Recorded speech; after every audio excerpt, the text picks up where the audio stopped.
Let's hit the ridge and valley. And with that, this is this is the region here that also has exhibited, excuse me, a lot of faulting and folding. So notice here the rocks are upturned. In some cases, they turn completely vertical.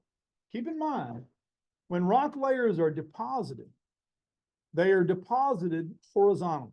That's sort of one of the, I don't know if that's a law of geology, but I think it is. It's sort of one of the basic premises and principles of geology, right? Rock layers tend to be laid down in relatively horizontal-ish planes. They're never laid down vertically, right? That doesn't happen. They become vertical when tectonic forces make them vertical, like mountain building. What's the word for mountain building, Ryan? That's right. I'm gonna go Juliet. Jared? Yeah, you wanted me to test you. Orogeny. Orogeny. O-R-O-G-E-N-Y. Orogeny. Good job. All right. So these have often been upturned, but what's the key difference between the ridge and valley? Sure, the rocks have been upturned, they've been folded, they've been faulted, they've been broken, but they have not been what? Metamorphosed. They are still very much intact sedimentary rocks. So what kind of rocks would you expect in the ridge and valley? Limestone.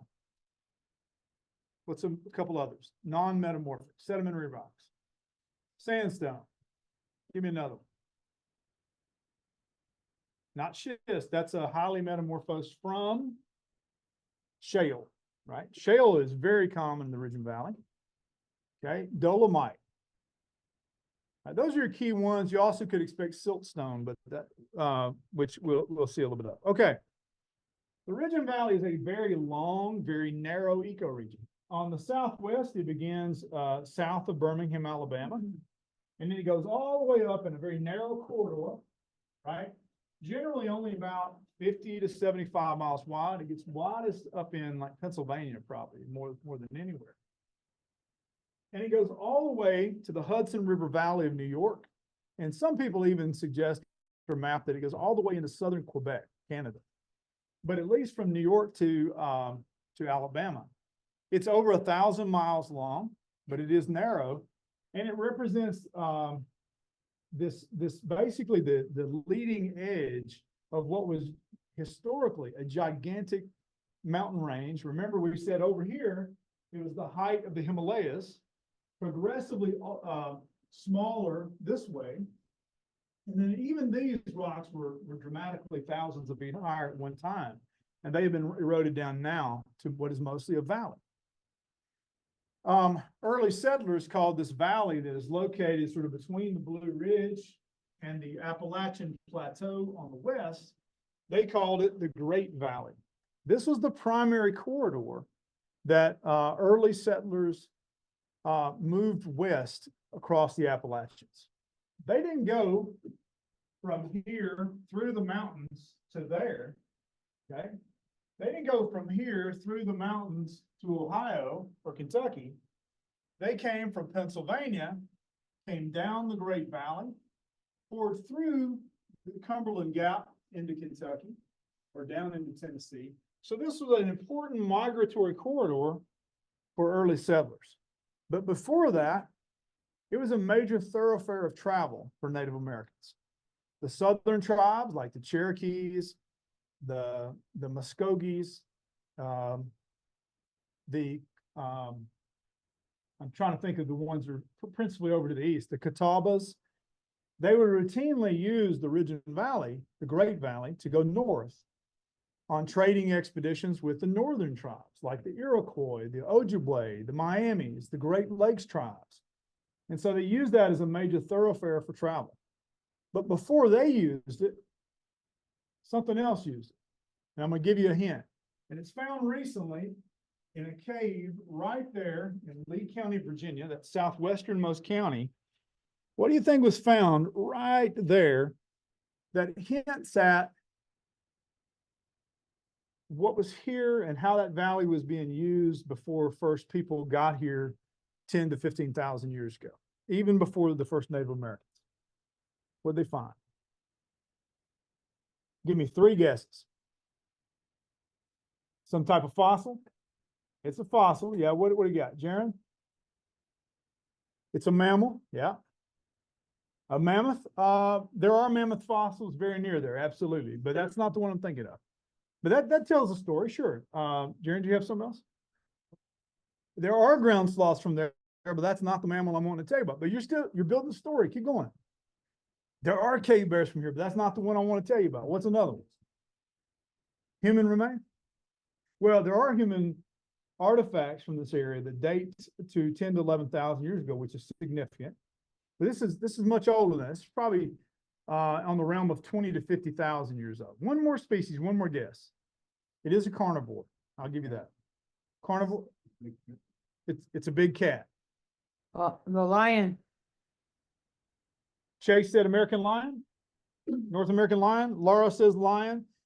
There were certainly lions in this area. Panthera atrox, the American lion, but that's not the one. Saber-tooth. There are saber-tooths in this area, but that's not the one. American cheetah, the American cheetah. So the American cheetah fossil was recently found in Lee County, Virginia. Now, okay, now he's talking about it, right? So we have no fossils of pronghorn in Tennessee or Virginia, but we do from Florida, right? From the Miocene of Florida and the Pliocene. So one of the things that we have begun to extrapolate is if you have a mammal like the cheetah, which actually the American cheetah is more closely related to the mountain lion, the cougar, than it is the African cheetah. But still, the body form and the mechanics and everything suggest that it was a very fast runner. And therefore, to run that fast, it likely had to have prey that also ran very fast. And we know from fossil evidence that was most likely the pronghorns that lived here in the East. So that tells you a lot about the historical paleoecology of the Ridge and Valley, the Great Valley. If you had cheetahs and dire wolves and mammoths and mastodons and horses and camels and rhinoceros and ground sloths and giant tortoise, all from the Miocene, Pliocene, that tells you a lot about the historic paleoecology of the Ridge and Valley, Great Valley. There was not only grassland, but there were forests and woodlands. It was an exceptionally diverse habitat. So this Great Valley, not only was it a people migratory corridor, it was a major corridor for animals with game trails. And many of those game trails then, as we'll explore further, became the trails that people followed as they came into this region for the first time. Okay, let's go through and talk about the various, of course, the Great Valley is the common name we give to it. The Ridge and Valley is the level 3 ecoregion, sort of like Blue Ridge is the level 3 ecoregion. Now what we want to do is dig down to the finer level 4 ecoregion. So the first of those is Southern Shale Valleys. Why do you think this one gets its name? Right? Very shaly, very evident. Now, if you forgot what shale is, here, I'm going to pass around my shale sample for you real quick, so that you can kind of experience it again. So it is fragile. There are some pieces underneath it here. I'll pass those around.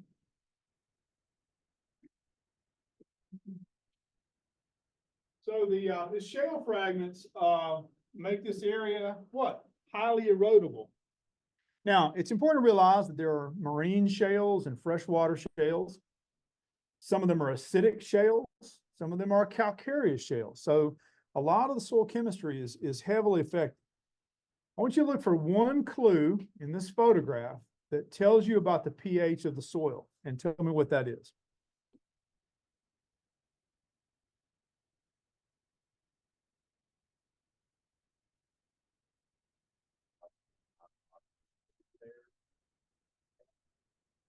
All right, Clayton says light colored shale. No, I've got it backwards. You got it backwards? The darker heavy. Oh, keep in mind that's igneous rock, right? So that doesn't apply to sedimentary as much. Oh. Well, you're both of you are on the right point. And generally, if you have a whitish looking rock, it's very fair to guess it might have a lot of calcium. Okay, but I want you to look for another non-geologic clue to the bedrock pH and the soil pH. Jaron? acidic because of those abundance of those conifers in the back. Now, we do have an important distinction to be made, which is some of these, those certainly look like pines, right? It's harder to say some of those back there could be red cedar. I suspect they're mostly pine. If they are pine, pines definitely love acid, and I would say definitely this is an acid soil. You could also bet there's a lot of oaks. Most oak trees in our region like it acid, not all of them. And in the understory of those forests, you would expect a lot of blueberries, which like acid soil. So if it's acid, especially dry, with a lot of pine and a lot of oak, what does that tell you as a factor that probably was historically very common on these hillsides? Fire. See how all that? We got all that from looking at a photograph. And I'm going to teach you guys to do the exact same thing. So now, wherever you go, driving across country, you're going to be reading a landscape. You're going to be a forensic landscape ecologist. I get the pines like both. And it doesn't, Neighbor there. yeah, and definitely there are lots of calcareous habitats that are fire adapted too. In this case, because there's pine, pine is especially fire adapted. And so that's the indicator there, not so much the acidity of the soil. There was nothing growing there, then you would be able to tell. I wouldn't be able to tell, right? But I'm using pine here. Now, like for example, there's a lot of bogs are very acid, but they don't have pines in them because they're too wet. It does Pines. also vary on the species, too, but in this case. Yeah. Yeah, that's true. There are some pines that in our case for the Southeast, generally speaking, the acid sites are for pines. All right. Now, notice that those layers here are completely vertically oriented. This is along I-24, I-75, just east of Chattanooga, where the interstate goes through the mountains there, through the hills. And you can see these rock layers that completely turn vertically. Now, in this case, these are calcareous shales. I know that because notice those conifers on the top of that road cut. Those are red cedar trees. They especially love limestone. They love areas with basic soils or circumneutral. And often what will happen is you'll have shale layers that are separated by limestone layers. And so very likely these seams that you see running down through here probably reflect some type of iron-rich limestone or maybe a siltstone. And then the shale is what's in between it. And that, notice how all that's just eroding out so quickly. That's proof of that high erosion-prone condition. And that's largely being triggered by both rainfall and freezing and thawing, which is eroding that face of that rock very quickly. Here's a natural fold in some of the rocks. You can see very evidently, boom, boom, boom, very nice and folded rocks there, visible in these road cuts. So the southern shale valleys are really shaly, okay? Now, the southern dissected ridges and knobs. Whereas the previous one were primarily what we said, they're large valleys, essentially, with little hills here and there.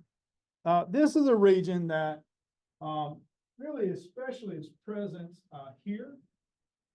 And there's another region north of Oak Ridge. And for those of you who are on the computer, I'm going to circle this area. It's right here. It's a really dissected, hilly landscape, and I'll show you some, another view of the topo maps. Very hilly in here, very fine scale.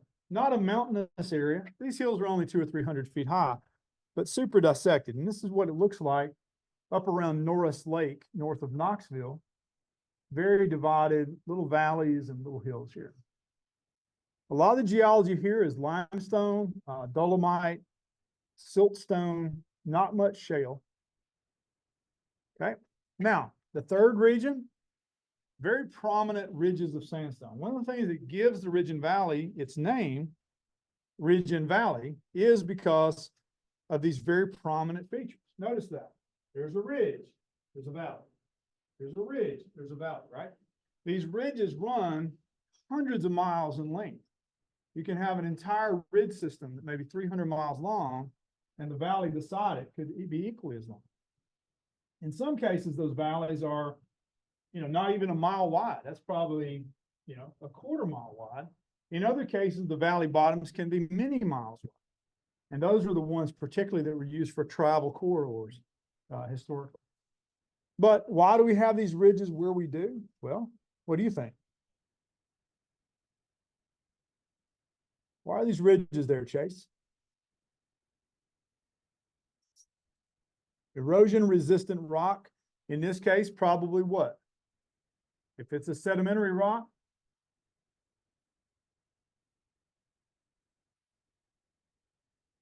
exactly. Sandstone is a good guess. Basically, your two erosion resistant sedimentary rocks are sandstone and chert. Anything else, limestone, dolomite, or shale are all easily erodible, and so is siltstone. Okay? And we can see that in places like House Mountain, just northeast of Knoxville, very prominent. You can also see all the pines on top of that, which indicate acid conditions. Here's that upturned sandstone bedrock on the right, popular for rock climbers. And that all weathers to a very fine sandy soil. If you were to play around in the soil, very acid soil conditions here in this case. Several parks like Bays Mountain State Park is a great example of the southern sandstone ridges ecoregion. And we have what are called gaps, both wind and water gaps. And so, for example, if there's a noticeable pocket in the mountain where you could walk over it, but there's no stream running through it, today at least, that's called a wind gap. The wind can blow through it. But where there's actually a stream or river that goes through it, we call that a water gap. We'll come back to that later and talk a little bit about how they form, but these are prominent features.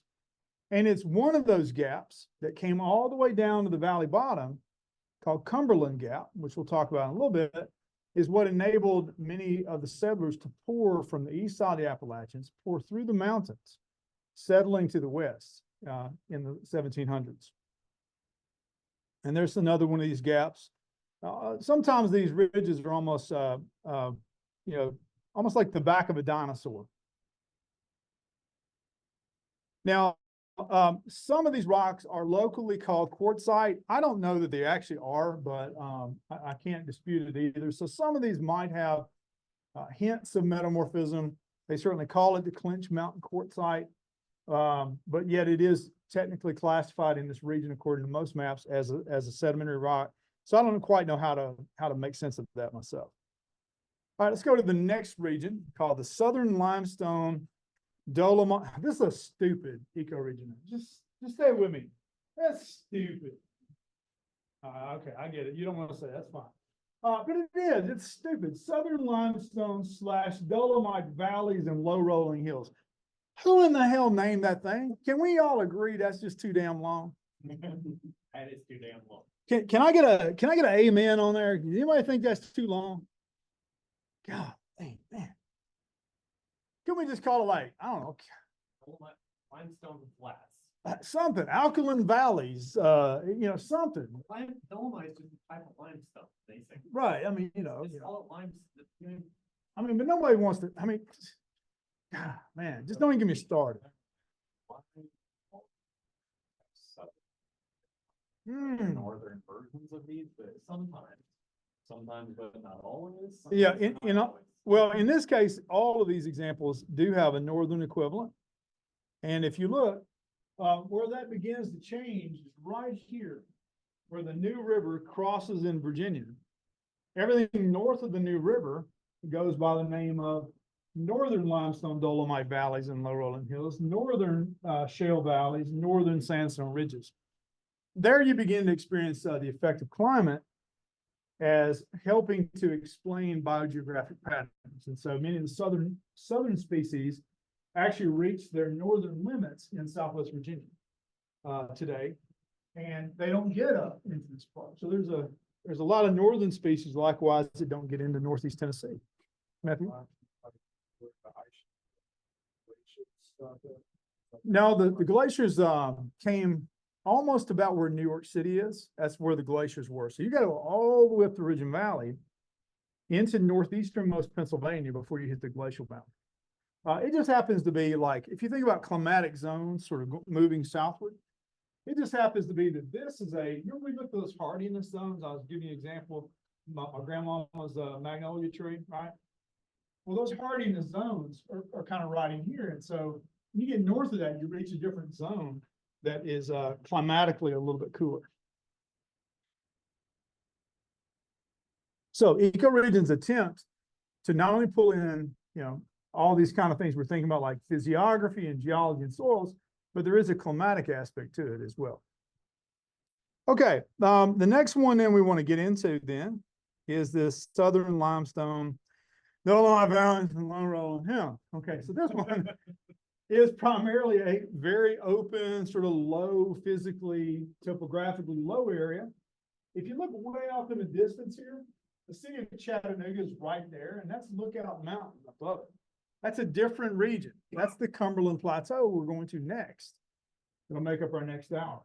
So right here in the foreground, all these kind of low areas, which makes sense, right? Because limestone erodes so easily due to acids and rainwater. Think about cave formation. All this stuff used to be up here, and the acids and rainwater has eroded it down to its modern position.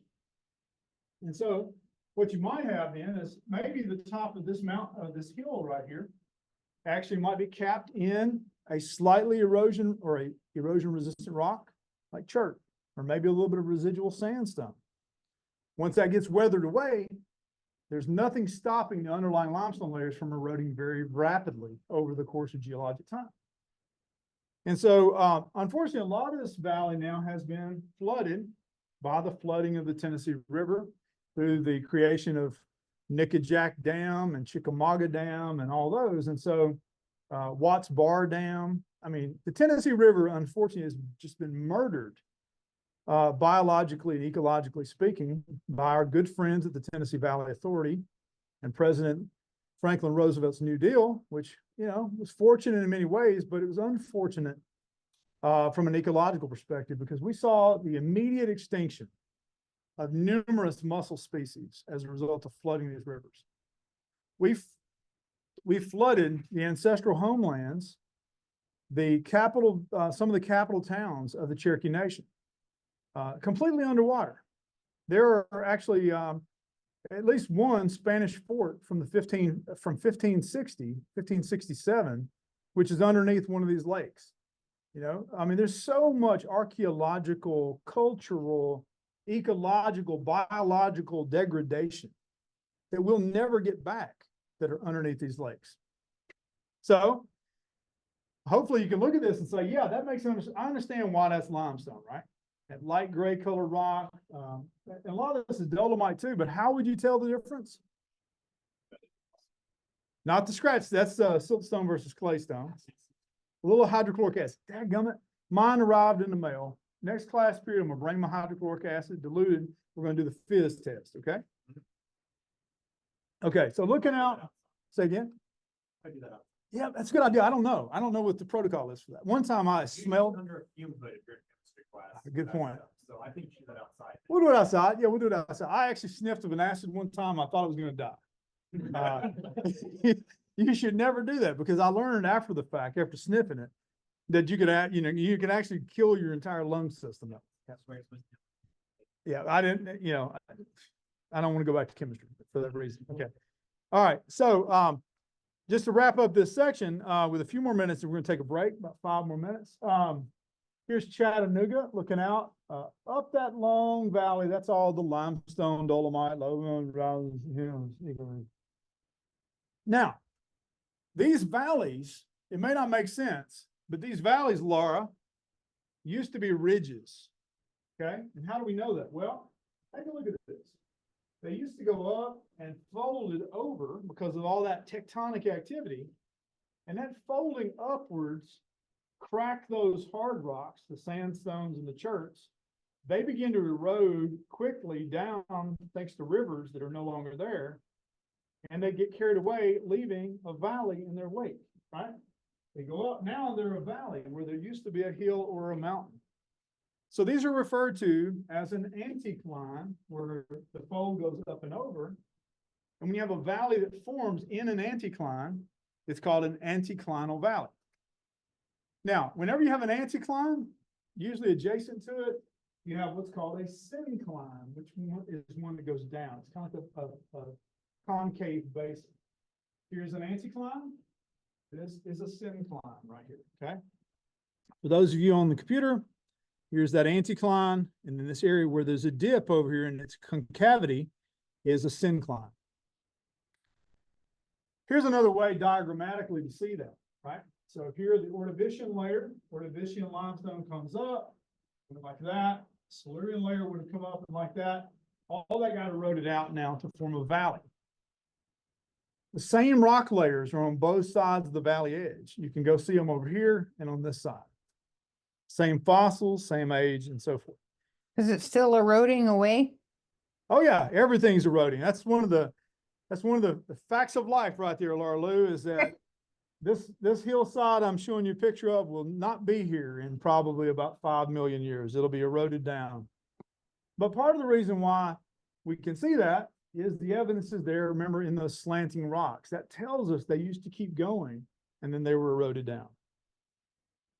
This is just one more view. You can see famous landmarks here in Chattanooga, like Moccasin Bend, is right there in the core of just to the left of this anticline here going up, and there's the syncline right there. Okay?